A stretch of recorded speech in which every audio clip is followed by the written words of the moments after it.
আমরা কোনো কোম্পানির সূত্রে জার্মানিতে আসিনি। আমার হাজব্যান্ডের অনেক দিনের ইচ্ছে ছিল বিদেশে মুভ করবে। ব্যাঙ্গালোরে একটা ইউএসএ কোম্পানির জন্য চাকরি করত। ব্যাঙ্গালোরে বিদেশের কোম্পানিগুলো এখন এত বড় জায়গা করে নিয়েছে যে ওখান থেকে কাউকে বিদেশে যাওয়ার সুযোগটাই দেয় না। জার্মানিতে একটা অপরচুনিটি আছে। আপনার যদি ভালো ডিগ্রি থাকে, এক্সপেরিয়েন্স থাকে আর জার্মান B2 লেভেল কমপ্লিট থাকে, তাহলে আপনিও এখানে জব সার্চ ভিসার জন্য অ্যাপ্লাই করতে পারেন। আমার হাজবেন্ড একজন সফটওয়্যার টেস্টিং ইঞ্জিনিয়ার। ওর ব্যাঙ্গালোরে 6 বছরের এক্সপিরিয়েন্স ছিল আর জার্মান B2 লেভেলের সার্টিফিকেট ছিল, সেই জন্য ওর ভিসা পাস হয়ে যায়।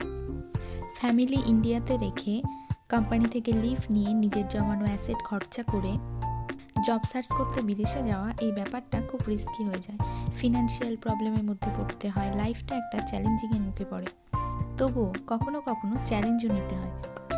সেই সময় জব সার্চ ভিসা ছিল 6 মাসের, এখন যদি কেউ অ্যাপ্লাই করে তাহলে সে সুযোগ পাবে 1 বছরের।